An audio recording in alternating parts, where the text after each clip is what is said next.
Bienvenidos al programa iCaps Franja Ocular, el espacio de encuentro de los oftalmólogos de América Latina.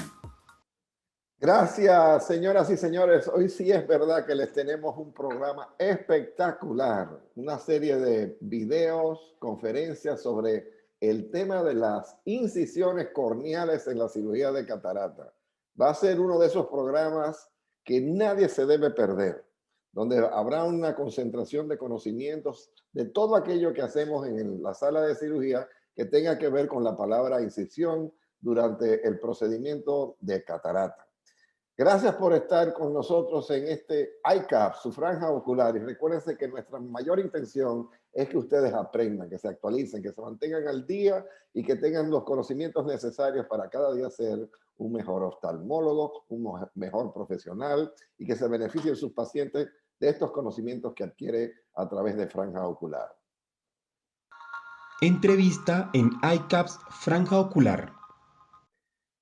En el día de hoy quisiera compartir con ustedes esto que es el tema de las incisiones corneales en la cirugía de catarata. Saben que la incisión perfecta es una incisión que se coapta, que no necesita sutura. Fíjense que los bordes tienen que ser del mismo largo. Y Uday Degan habla de la colocación. No queremos estar muy lejos del limbo, no queremos tener un chevrón, no queremos que sea angosta para que pueda entrar nuestro faco. Queremos una incisión cuasi perfecta. Aquí vemos utilizando el cuchillo de Saldívar cómo hacemos las incisiones de abordaje lateral, las queratocentesis, con este cuchillo hermoso de calibre 20. También hay prefabricados de metal. En la incisión principal, lo que llamamos la incisión córnea clara, primero hago un escalón vertical, seguido con este cuchillo de diamante facetado en forma de pentágono, una incisión. Y fíjense cómo se dobla la córnea. Y adivinen por qué. Porque la presión del ojo no es adecuada. El sine qua non de esta cirugía es que tenga la presión justa para que la herida quede perfecta. Mi cuchillo favorito es el pentagonal, pero también existen los cuchillos laterales, como acabo de presentar para queratocentesis, y el famoso Crescent que utilizamos en el abordaje de las queratocentesis laterales. Aquí vemos un caso donde casualmente la incisión es demasiado angosta. Fíjense que no importa, hemos logrado hacer una operación de catarata, hemos introducido nuestras vías, pero fíjense que en el momento de pasar a lo que es más importante, que es la colocación del lente, tenemos ciertas dificultades porque la incisión no es perfecta. Sin embargo, hemos concluido la cirugía, que hay un fragmento de núcleo, y fíjense que la incisión no solamente tiene que ser autosellante, sino que nos tiene que permitir maniobrar en la cámara anterior durante la realización de la cirugía. El arco iris que ven como reflejo en la lente multifocal habla de que es una lente Symphony. Vemos cómo se retira, en este caso el viscoelástico, y estamos usando la incisión principal para hacer el retiro del viscoelástico. Adivinen por qué. Porque no me cabe el aparato de irrigación aspiración por la incisión lateral. El cirujano tiene que ser maniático en cuanto al manejo de sus incisiones. Si tenemos un lente tórico o un caso de astigmatismo, podemos hacer incisiones relajantes. Aquí vemos como el nomograma de la AMO, que también lo tiene el Askeris, nos permite colocar estas incisiones cerca del limbo de una manera perfecta. O, como es en el caso que les presento ahora, con el láser de Optimédica hacemos unas incisiones relajantes con femtosegundo. Aquí vemos la queratocentesis, que todavía al día de hoy yo la prefiero a las incisiones que me da el femtosegundo, pero fíjense la técnica con este instrumento de Bobby Osher que nos permite hacer el escalón y luego abrir el escalón en una herida hecha con láser de femtosegundo. También se ha hecho la incisión en cápsula, tenemos la división en cuadrículas del cristalino y tenemos las incisiones radiales. Este caso, casualmente, es mi hermano, que lo operé hace cerca de 6 años y le coloqué una lente tórica, Torbi. Y fíjense las líneas que tiene esta lente, que las alineamos perfectamente con las marcas corneales sin tener berión, sin tener horas, sin tener nada. Y este joven, mi hermano, logró una agudeza visual de 20/15, tanto de lejos como de cerca. También tenemos el principio de la incisión córnea clara. La podemos hacer con el cuchillo calibre 75, este para hacer la trabeculectomía, y el cuchillo puntiagudo es para hacer una incisión vertical. Este, sin embargo, es un cuchillo en Crescent, un 69 o 64 de Beaver, que nos permite hacer, al contrario, una disección lamelar de la córnea. En otras palabras, entrar verticalmente con cuchillos puntiagudos, hacer redondeados los cortes para una operación lamelar. Este es un caso de cirugía combinada. Vemos de nuevo la incisión en conjuntiva. El abultamiento de la conjuntiva es por lidocaína con epinefrina, que se introduce, en este caso, inicia la cirugía la doctora Rachel Alburquerque para hacer y preparar la conjuntiva para la aplicación de mitomicina C. El abordaje de este ojo es superior, es decir, estamos sentados del lado superior de la cabeza del paciente. Pero verán que cuando se pasa a la parte de la cirugía de catarata, pasamos el microscopio a la parte lateral. ¿Y por qué no usamos la misma incisión? Porque está demostrado que la incisión de catarata, cuando se hace independientemente, logra reducir 2 y 3 milímetros más la presión que cuando es de otra manera. Aquí vemos otro principio de la incisión, y es que no solamente hay que incidir en la conjuntiva, sino como ahora en la tenon.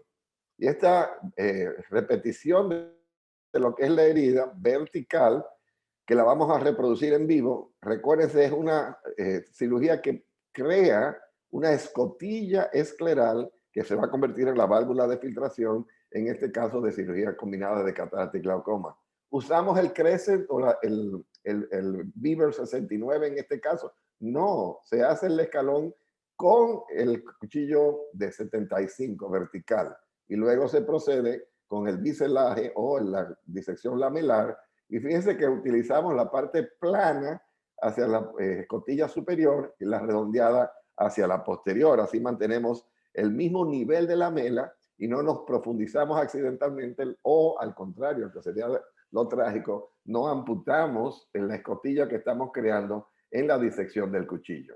El asistente está secando porque queremos cortar justamente con alta magnificación, y recuerden, se aumenta la magnificación cuando está haciendo la escotilla, para que pueda ver estas uniones que son perfectamente cortadas y disecadas en forma lamelar por este cuchillo 69 de Beaver.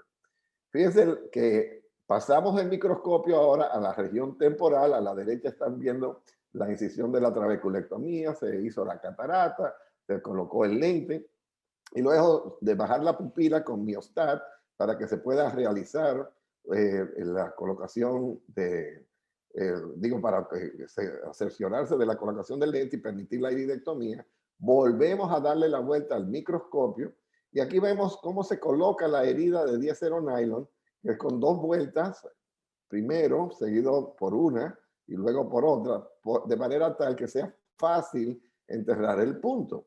Porque no queremos filtración a través de esta incisión, queremos que toda la filtración salga a través de la escotilla que ahora vamos a crear. De nuevo, el cuchillo 75 incide y hace lo que es propiamente la incisión a cámara anterior, y ahora cambiamos a otro tipo de cuchillo, que es un punch.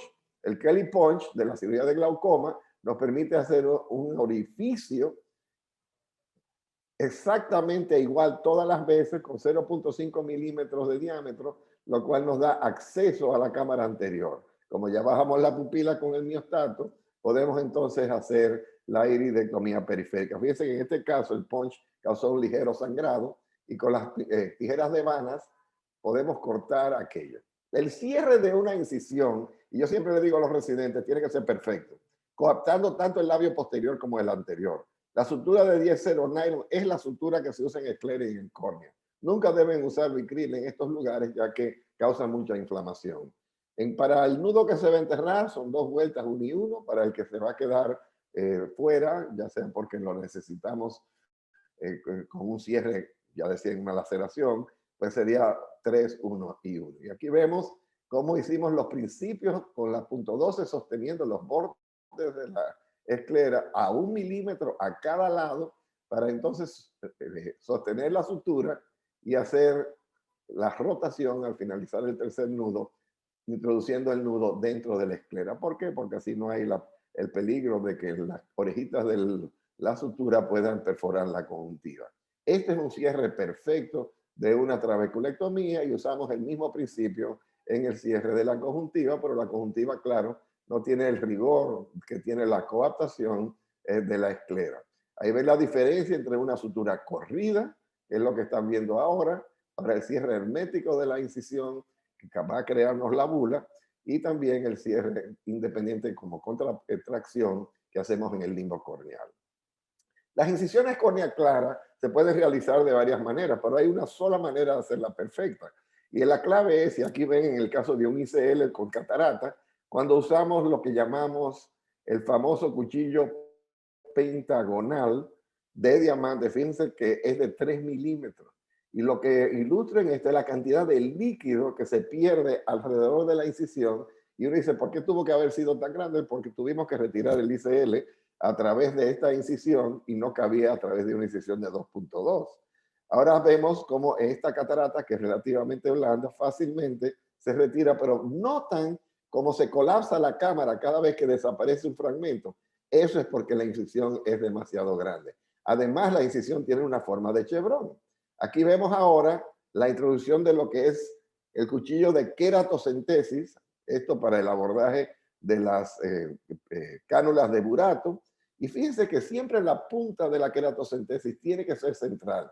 Este cuchillo es cuadrado y nos da una incisión de 1.9 milímetros perfecta. Vemos cómo se introduce apretadito el faco y pongan atención a lo que es la parte metálica de este faco en la herida. Lo ven como vibra, lo ven como no sale casi líquido, lo ven el peligro que tiene una incisión demasiado estrecha, ya que como no fluye correctamente el líquido, fácilmente puede crear una quemadura en la incisión. Fíjense, cada vez que se aprieta el pedal de ultrasonido, no miren la punta, miren el área de la incisión y se dan cuenta de que es una incisión que corre el peligro de ser quemada simple y sencillamente porque es demasiado estrecha.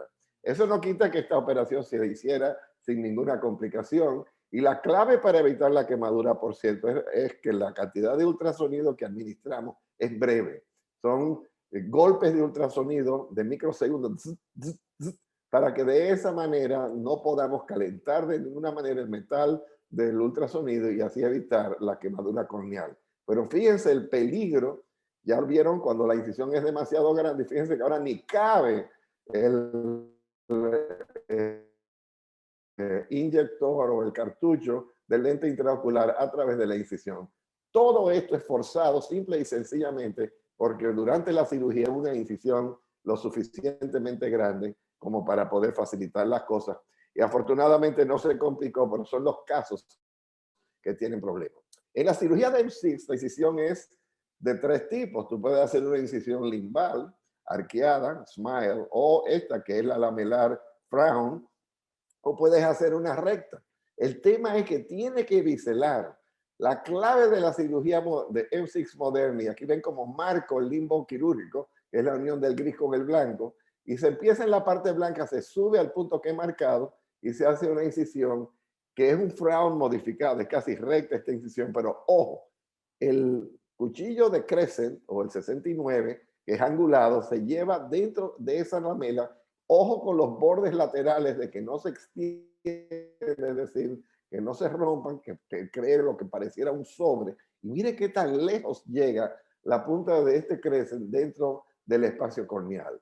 Fíjense que la clave del éxito acá es que la incisión sea lo suficientemente grande para que salga el núcleo de cristalino. Pero fíjense cómo brotó el iris o sopló el iris simple y sencillamente porque la incisión no es autosellante. Estas incisiones tienen que ser autosellantes y luego les voy a mostrar lo que nos ocurría antes cuando hacíamos la extracapsular con una incisión en forma de sonrisa o smile, la cual entonces sí era propensa al prolapso del iris e inclusive a la pérdida de vitrio en estos casos.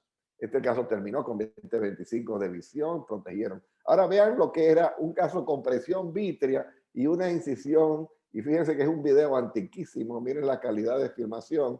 Estoy usando tijeras que ustedes nunca habían visto en cirugía corneoescleral, porque eran las tijeras para crear un bisel con la tijera, pero no bien hago la herida, noto que el vitrio está soplando, el iris se me está prolapsando, yo estoy como un niño holandés aguantando en el dique este iris, no lo suelto por nada del mundo, pues si lo suelto, miren lo que pasa, inmediatamente se prolapsa el iris.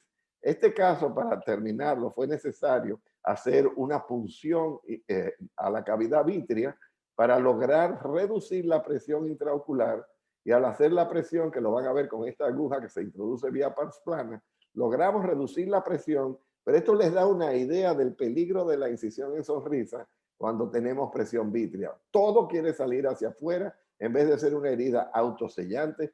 Todo lo contrario, esta es una herida que lo que permite es que el contenido ocular salga. Hemos introducido la punta ahora a través, en el limbo a 3 milímetros, una aguja calibre 23 con una jeringa de 3 cc, la cual nos permite buen vacío a la cavidad vítrea. Cuando la punta es visible detrás del cristalino, verán como al hacer la punción, aspiramos y se colapsa de forma cóncava la córnea y logramos una descompresión de este ojo. Y ahí ven cómo se aplana la cámara anterior, cómo se hace cóncava la córnea, y el caso cambia por completo. Ahora tienen ojo agradable, el iris vuelve a su lugar. Ahí vemos cómo retiramos la cápsula anterior, que eran en esta época en forma de abrelata, las cápsulas Rexis, no había tal cosa, eran cápsulas también en abrelata, y se logra retirar el núcleo sin ninguna dificultad, y el caso se salva gracias a la punción intravítrea.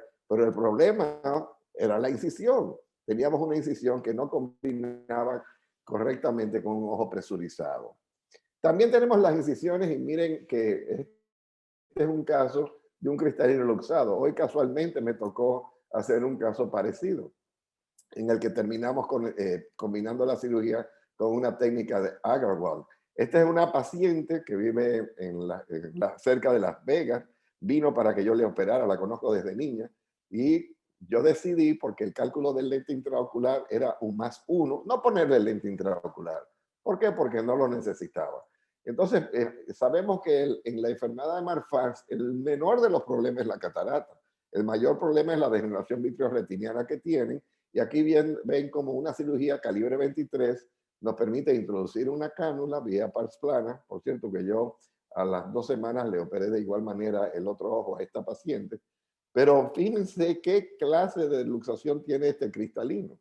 Entonces, ¿cuáles son las opciones? O se lo lleva usted con una técnica de FACO normal, con el peligro de que se le prolapse el núcleo hacia el fondo de la retina, y las incisiones que hacemos, en este caso son calibre 23, y fíjense que hay una angulación de 30 grados del cuchillo de queratocentesis antes de entrar. Cuando hacemos incisiones limbales es todo lo contrario, y fíjense que yo trato con la aguja de hacer una cápsula Rexis, y es tan poco la cantidad de zónula que tengo que poner mi luz de fibra óptica detrás del núcleo para sostenerlo, para que no se me hunda hacia la cavidad. Pero como era una joven, realmente el vitrio, perdón, el cristalino era prácticamente un taco slurp, era una gelatina. No teníamos que utilizar casi ultrasonido para eliminar esto. Esto les da una idea de lo que hubiera sido tratar de hacer esto solamente vía anterior, y aunque estamos utilizando la incisión de FACO, preparándonos para un cristalino duro, en este caso en un cristalino blando, la aspiración fue muy sencilla. Aspirado el cristalino, pasamos a la cavidad vítrea, y haciendo uso de la fibra óptica y el vitriófago, hacemos una limpieza compulsiva, llegando a la hora cerrada de este ojo que era altamente miope. En el ojo izquierdo de esta paciente había además desgarros en la retina posterior con velos. Vemos aquí la depresión escleral, eliminando el vitrio que está cerca de la hora cerrada, y se le dio láser a las áreas donde veíamos que la retina estaba muy adelgazada de manera profiláctica. Ella logró una agudeza visual única porque estaba en 20/25. Ella nunca había visto mejor que 20/50 en su vida entera, en parte por la miopía y en parte por los cambios degenerativos que tenía la retina en este caso. Fíjense aquí cómo cambiamos de mano. Ahora usamos el vitrófago en la mano izquierda y la luz en la derecha para eliminar el vitrio que corresponde a la incisión nasal del ojo izquierdo. Esto pudiera ser igual para el ojo derecho. Siempre cambiamos de mano durante la vitrectomía para lograr eliminar tanto el vitrio que está nasal como el que está temporal. Esta niña, como les dije, no necesitaba lente intraocular porque el cálculo con la fórmula de Barrett daba una dioptría. Y para usar una lente intraocular que hubiera tenido que pasar otra media hora tratando de colocarlo y anclarlo en el surco, preferí simple y sencillamente dejarla afáquica con su corrección de gafas de apenas ¡1 en el periodo postoperatorio. Ella estaba feliz. ¿Qué pasa cuando tenemos una catarata con incisiones de queratotomía radial? El principio es que no debe cruzar las incisiones radiales. ¿Por qué? Porque entonces se abren, se hacen triángulos y pierde la intensidad. ¿Qué pasa cuando queremos hacer incisiones relajantes? Ven aquí las incisiones cerca del limbo con un cuchillo precalibrado diseñado por el doctor Ahmed para crear eso. Pero también las podemos hacer con el láser de femtosegundo. Y aquí vemos una animación digital de la precisión con la cual el láser puede hacer esta incisión. Ya lo vimos al principio. Y fíjense con el gancho de Osher cómo rompemos las adherencias de esta incisión. Y entonces procedemos a la lamela. Así debiera quedar la incisión con el cuchillo, pero no hay quien lo pueda hacer con tanta precisión como la hace del láser. Lo otro es que, y Uday Degan hace hincapié en esto, busque los vasitos sanguíneos del limbo y empiece su incisión. Y no quiere una incisión angosta, quiere una incisión profunda que llegue a lo posterior y quiere utilizar este tipo de cuchillo. Miren esto, que nunca lo pensamos. La incisión tiene que permitirnos abordar la patología de manera acorde. Aquí tenemos un lente que está centrada la óptica, pero el áptico no había manera de que se nos quedara dentro del saco capsular. Lo empujamos con el Sinski, abrimos la cápsula y adivinen qué, volvía otra vez a salir del saco capsular. ¿Qué decidimos? Bueno, cortarlo, porque teníamos apoyo ya y sellado la parte óptica. Y fíjense que como estamos diagonal, tuvimos que ayudarnos con una pinza y una tijera. Una sostiene el áptica, la otra sostenía la tijera y retiramos este áptico sin ningún problema. La angulación a 90 grados una de otra es fundamental para que esta incisión funcione. Este caso nunca tuvo dislocación y fíjense al otro día cómo quedaba. Señores, en resumidas cuentas, la incisión de la catarata es fundamental para lograr una operación exitosa. Deben ser cuadradas, cerca del limbo, no muy corneal para evitar el astigmatismo y deben de ser autosellantes. Y vieron lo que pasa cuando es muy grande o es muy pequeña, que perdemos la cámara, o cuando no podemos introducir el lente intraocular. También podemos ver lo que ocurre cuando es muy grande. Cuando es muy grande, se pierde la cámara porque se pierde la infusión. Cuando es muy pequeña, todo se complica porque no caben los instrumentos. Espero que esta conferencia les haya sido útil. Yo sé que muchas de las imágenes que vieron pasaron rápido, pero para eso vamos a tener el foro de residentes hoy, simplemente para hablar de las incisiones. Muchas gracias. Foro de residentes en ICAPS, franja ocular. Muy buenas, mi nombre es María Gabriela González, residente de segundo año del Hospital Dr. Elías Santana. Tengo el honor de darles la bienvenida a este segmento Foro de Residentes, pero no sin antes agradecer a un gran maestro, al Dr. Valles. Siempre es un honor y un privilegio poder escucharlo y aprender de usted. Con nosotros hoy tenemos a los residentes de tercer año de nuestro hospital que estarán compartiendo e interactuando con el Dr. Valles sobre este magistral video que acabamos de ver. Les doy la palabra, adelante. Buenas a todos, mi nombre es Hugo Rodríguez, residente de tercer año. Primero que nada, doctor, muy interesante, muchas gracias por su conocimiento. Tengo una pregunta. Entonces, imaginemos que hacemos la incisión principal y no queda valvulada, sino uniplanar. Sabemos que puede complicarse la cirugía de ahí en adelante, que salga el iris. ¿Qué usted hace en ese caso? ¿Usted cierra y hace otra o sigue trabajando con esa incisión? Bueno, viste en la imagen que la incisión perfecta tiene 3 características. Una es que la punta de la incisión principal, la punta del cuchillo, empieza justo donde terminan los vasitos de la unión corneoescleral. Ahí empieza. Luego hay una dirección que solamente se aprende con la experiencia. El primer corte que yo hago es vertical, pero no tiene que hacerlo. Muchos cirujanos de catarata proceden a una incisión uniplanar, pero que va de forma diagonal penetrando la córnea. No quieres que sea muy superficial y luego empujes hacia abajo la punta, porque te sale la herida tipo chevron que vieron en el primer video que mostré. Tampoco quieres que sea tan profunda que sea difícil introducir los instrumentos a través de ella, especialmente en la punta del faco. Luego, el ancho es clave. Ustedes están, en cierto sentido, consentidos por el uso del centurión, que tiene sensores en la punta y no permite colapsar la cámara anterior. Pero las máquinas de faco que teníamos antes, el Infinity, por ejemplo, si usted no hacía una herida perfecta, cada vez que usted pisaba el pedal de aspiración y creaba el vacío, se colapsaba la cámara. Y la razón era que al ser muy grande la incisión, por ejemplo, 2.75 milímetros es muy grande, el líquido que entraba con la manga de infusión salía por la herida. Entonces, el ancho, igual que el largo de la herida, es fundamental. Si la herida es demasiado corta, se prolapsa el iris. Si la herida es demasiado larga, te dificulta el movimiento de tus instrumentos, sobre todo las pinzas de Utrata y los Sinskey, que son los manipuladores dentro de la cámara anterior. Entonces, ¿qué quiero decirte? Tiene que ser una herida cuadrada, tiene que ser una herida, puede ser uniplanar o escalonada, pero el ancho no debe de sobrepasar los 2.2 milímetros. ¿Qué pasa? Que la punta metálica del faco apenas tiene 0.9 milímetros. Y si tú le agregas la manga a cada lado de medio milímetro, eso te da justamente los 1.9, que es lo que tú necesitas para poder hacer una emulsificación segura. Lo otro es que hay cirujanos que al hacer la penetración con el cuchillo quieren entrar diagonal, no dirigida a la punta, al centro de la pupila. El cuchillo tiene que ir dirigido en cámara lenta hacia el centro de la pupila. Y tienes que tener cuchillos filosos.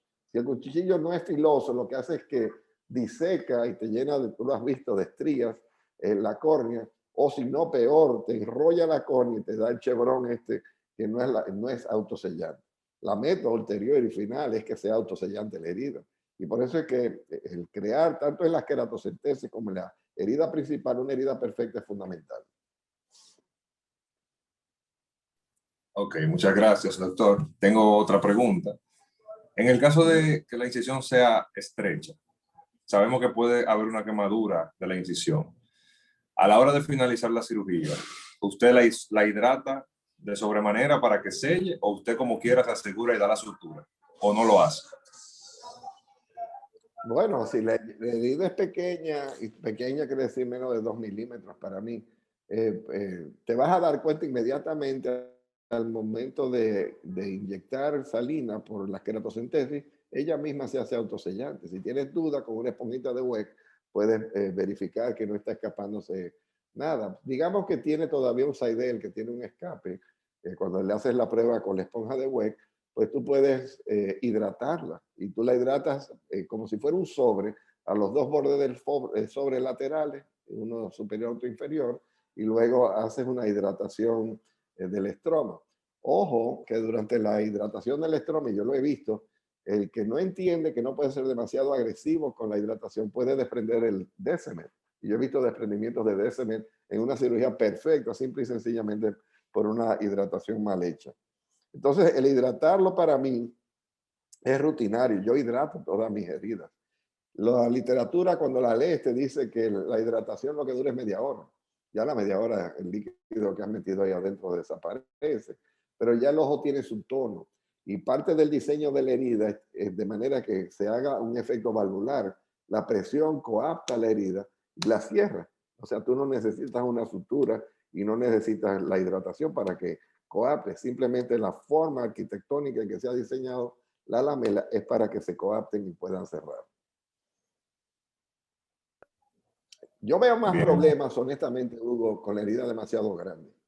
O sea, la herida que es muy grande hace que el cirujano se equivoque, pierde cámara, se le mete el iris por la herida, maltrata el iris, se inflama, entonces te baja la pupila porque tienes una miosis o atrapas en un síndrome de iris floppies, pues puedes aspirar el iris y todo se te complica. Además, tienes una cámara más plana y estás trabajando más cerca del endotelio y esos ojos se llenan de edema corneal al otro día. Correcto. Muy bien, doctor. Muchas gracias por tu respuesta. Sabemos que con la incisión principal podemos jugar con el astigmatismo, haciéndola donde esté la keratometría máxima. ¿Usted siempre usa la misma localización o usted juega con su posición durante la cirugía? Para manejo de astigmatismo. Gracias. Quien está hablando es el doctor Alex Alfaro, que es un virtuoso de la cirugía de catarata. Gracias, Alex. En la cirugía de catarata, yo he aprendido a siempre sentarme del lado temporal. Es decir, yo no cabalgo la herida. Y esto porque cuando me siento temporal se elimina la necesidad de bregar con el arco de la ceja. Tú sabes que hay gente que tiene el ojo profundo y el arco de la ceja no te deja llegar al ojo. Entonces lo tienes que retroflexionar para llegar al ojo. O viceversa, tú tienes situaciones en las que el párpado no te abre. El ojo oriental es un buen ejemplo y no tienes fácil acceso cuando trabajas, pero cuando te sientas de lado, entonces todo cambia. Tú tienes un campo abierto, el párpado superior a un lado, el párpado inferior al otro, y todo es más sencillo. Esa es la parte anatómica. Luego viene la parte refractiva. ¿Qué uno prefiere tener al final de una cirugía? ¿Astigmatismo con las reglas o contra las reglas? Y la respuesta es que por alguna razón los seres humanos prefieren el astigmatismo con las reglas. Quiere decir que cuando yo hago una incisión temporal, yo estoy relajando el eje de 180 grados y acentuando el de 90. O sea que tiro el astigmatismo con las reglas de una manera espontánea. Y eso es fundamental, pienso yo. Y por eso es que siempre lo hago de esa manera. Si tú quieres cabalgar el astigmatismo, lo puedes hacer. Inclusive hay cirujanos que deliberadamente hacen una incisión opuesta a 180 grados en una incisión córnea clara idéntica a la que utilizarías como incisión principal, y así logras hasta una dioptría y media de corrección del astigmatismo. Y ahí va. La incisión relajante en mis manos, lo más que yo corrijo es 1.25. De ahí no paso. Entonces, si yo tengo un astigmatismo superior a 1.25, de nada me sirve la relajante. Yo prefiero en esos casos pasarme a un lente tórico, como lo hice con mi hermano. Y ahí le puedo llegar hasta 4 dioptrías y media de corrección. El lente tórico, el problema que tiene es que es más caro. Es un lente de premium, un lente de alto costo. Pero hay casos que si ese no es el problema, que lo pueden pagar, pues sería la forma de hacerlo. Ah, por cierto, cada cirujano tiene una constante en cuanto a inducir el astigmatismo. ¿Te acuerdas que hicimos el cálculo de lo que llaman el SIA, el astigmatismo inducido por el cirujano? El mío es de 0.28, 0.30. Tú debes de ser igual, algo similar, pero hay gente que lo induce por una herida más grande, puede inducir hasta media dioptría y 0.75 dioptrías de astigmatismo. El tema es que tú tienes que conocer tu herida y saber con el diseño de tu herida cuánto astigmatismo tú induces. Y recuérdate que lo que estás induciendo es el componente negativo del astigmatismo, en ese positivo va a estar a 90 grados contrario. Y si hay duda, porque no quieres causar demasiado astigmatismo, ponle una sutura, cierra la herida. Y eso te elimina el astigmatismo que tú pudieras crear. Muchas gracias, doctor. En iCaps Franja Ocular observamos imágenes oftalmológicas. Saben que la bandera argentina dijimos que era una de las complicaciones de la catarata blanca. Y la catarata blanca, pueden ver esa imagen, ¿verdad? La catarata blanca es una catarata que tiene una tensión dentro de su cápsula superior a lo que hay en los compartimientos aledaños, sea cavidad vítrea y cámara anterior. De manera que cuando incidimos en la cápsula anterior, de repente hay una explosión, le podemos llamar una implosión, es decir, la presión dentro del saco capsular excede la presión que hay en la cámara anterior. Y por eso el doctor Blanco, que fue quien describió la blancopunción, habla de la importancia de que la blancopunción se haga con un sistema cerrado. Y el estudio de investigación del doctor Hugo Rodríguez, que hizo como tesis este sábado, hablaba del uso del láser de YAG para hacer una perforación en la cápsula anterior. Eso permitía que ese orificio drenara la corteza licuada que hay dentro del saco capsular, y de manera que cuando a los 15 minutos se hacía la cirugía, en vez de ser un saco tenso a punto de explotar, se convertía en un saco desinflado. Pero lo que yo les voy a presentar ahora es cuando pasa lo que va a pasar, es decir, te ocurre una punción, y este es un caso combinado de catarata y glaucoma. Sabía de antemano que tenía una catarata hipermadura, y fíjense que lo que iba a hacer era aspirarlo con el faco. ¿Y qué va? Con simplemente colocar el viscoelástico, la incisión, que era una punción, se me fue hacia la zona periférica. ¿Cuál fue el error? La incisión otra vez. Si yo hubiera hecho esto a través de una blancopunción córnea clara, hubiera sido distinto. Pero yo no me doy por vencido. Aquí ven cómo, usando mis ultratas tradicionales, voy al sitio donde se inició la incisión, y en ambas direcciones hago una cápsulorhexis. Claro, ya no puede ser una cápsulorhexis continua porque tengo una incisión radial, pero la llevo en este ladito hacia la incisión radial y atrapo el otro lado de la rexis y logro lo mismo. Entonces tengo una catarata que sabemos que es relativamente blanda. Miren cómo llevo la cápsulorhexis hacia la incisión radial, y yo estoy realmente en territorio seguro porque esa incisión radial no pasó del ecuador. ¿Tiene uno que hidratar una catarata hipermadura? La respuesta es que no. Fíjense que yo no hidraté, simplemente aspiré de la leche, que es el componente de esta aspiración de corteza, y como rota el núcleo del cristalino dentro de su lecho. Ustedes verán cuando haga la hidrodisección que era innecesaria. Esto ya estaba flojo dentro, era casi como una melcocha lo que tenía, más que una catarata. Y son casos que muchas veces, y hoy me pasó en el caso que les mencioné que tenía luxado, que uno podía hacer prácticamente una facoaspiración, no una facoemulsificación como lo hacemos normalmente. Ojo que cuando manejamos cataratas blancas, el uso del tripán azul es obligatorio. ¿Por qué? Porque no hay contraste cuando no usamos el tripán entre la cápsulorhexis y el blanco, que es el fondo que nos produce esta catarata. Y aquí vemos que ni siquiera usando la segunda mano para ayudarnos, este cristalino de una forma sencilla y fácil logra salir por completo. Y hablar de una buena incisión, esta incisión es perfecta, aunque sale un poquito de líquido, esa cámara anterior no se mueve. Yo estoy usando un equipo Signature para hacer la cirugía de facoaspiración, y logramos prácticamente eliminar toda la corteza con la punta del faco. Lo que nos va a quedar para el burato o para las cánulas bimanuales va a ser muy poca cosa. ¿Se extendió la rexis? Mírenla acá. No, no se extendió. Y la razón es que hay un principio en donde están las zónulas que impiden que esto pueda extenderse más allá de donde debe haber. Entonces, esta es la manera de manejar la complicación de cuando hacemos una incisión radial. Algunas veces no tenemos con qué iniciar la incisión para ir en ambas direcciones, y podemos introducir las tijeras de vanas o las micro tijeras de MST para hacer el corte en la dirección opuesta. Pero salimos ilesos de este caso, pudimos colocar un lente intraocular, y es una demostración de que no todo está perdido cuando tenemos una bandera argentina. Muchas gracias. En iCaps Franja Ocular conoce las noticias de última hora.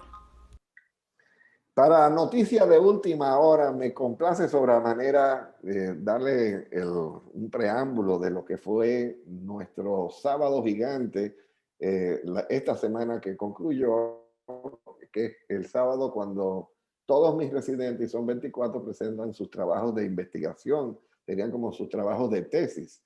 Y claro, nosotros como jurado, la facultad, y somos 37 miembros de la facultad, premiamos los mejores trabajos. Este año salió ganador con el mejor trabajo de investigación el doctor Joaquín Sosa Jr., hijo de uno de nuestros miembros de la facultad, con un dispositivo genial, un invento que yo le voy a permitir a él que abra su cámara y nos diga en qué consiste, pero sepa el mundo entero que Joaquín Sosa Jr. ganó el primer premio con el mejor trabajo de investigación del Hospital Dr. Elías Santana. Muchísimas gracias, doctor, por la presentación y gracias al equipo de ICAPS por haberme invitado a compartir un poquito de lo que fue este sábado, y este fue el dispositivo que nos llevó a la victoria en el Congreso de Residentes del Hospital Elías Santana. Básicamente es un dispositivo hecho de un polímero termoplástico. Eso quiere decir que a altas temperaturas es maleable. Puede estar hecho de muchas cosas, de nylon, de polipropeno, de polietileno, en una impresora 3D.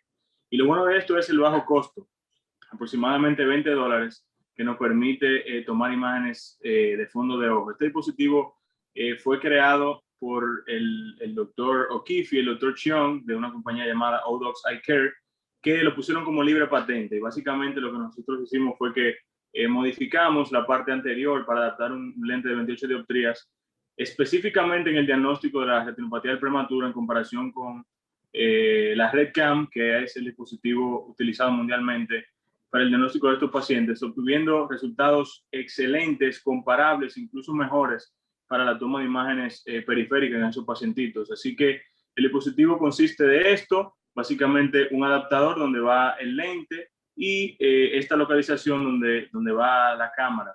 Importante mencionar que la luz y la cámara deben ser coaxiales, como ven en este teléfono. Y básicamente usted con su lente y con su teléfono celular puede tomar imágenes de fondo de ojo. Y aquí hay un pequeño ejemplo. Así que estamos muy contentos con los resultados y esto ha sido todo. Muchas gracias por darme la oportunidad. A mí me pareció genial este invento, Joaquín, pero cuéntanos cómo es que lo fabrican, cómo hicieron ustedes esto. Sí, doctor. Básicamente el plano está gratis en la página de ellos, se llama Odox Eye Care 3D Printable, lo pueden descargar, lo pueden buscar. Entonces, toma aproximadamente 2 horas el tiempo de fabricación en la impresora 3D. Comenzamos a utilizar que es un lente con un adaptador por lente de 20 dioptrías, y nos dimos cuenta de que era un poquito difícil la toma de las imágenes periféricas en esos pacientitos tan pequeños por la distancia de foco. Así que básicamente redujimos el tamaño del anillo para adaptar un lente de 28 dioptrías, y las imágenes son muy fáciles de tomar. Es un dispositivo que es muy noble, es barato. Lamentablemente no todo el mundo tiene la capacidad económica para comprar una cámara de fondo de ojo, son bastante caras, pero para esto solamente se necesita un lente que todos los oftalmólogos, probablemente todos los que vean este video van a tener uno en su casa, y un teléfono celular que todos cargamos para obtener imágenes de muy buena calidad. Gracias, doctor Sosa. Gracias. Muchísimas gracias por la oportunidad. Pues con esto, señoras y señores, concluimos nuestro programa. Ha sido genial este invento del doctor Sosa. Hoy les hablamos de incisiones en cirugía de catarata. Tuvimos un foro abierto y es para que vean cómo ICAPS, Franja Ocular, se ha convertido en un foro para que aprendan todos, para que compartan sus ideas y también para que estén al tanto de lo que yo llamo el filo de la ciencia, de la investigación, y que lleven estos conocimientos a sus pacientes y hagan así de ustedes mejores profesionales. Gracias por asistir, gracias por estar presentes, y sé que será un recuerdo inolvidable. Aquí finaliza ICAPS Franja Ocular. Te invitamos a conectarte la próxima semana.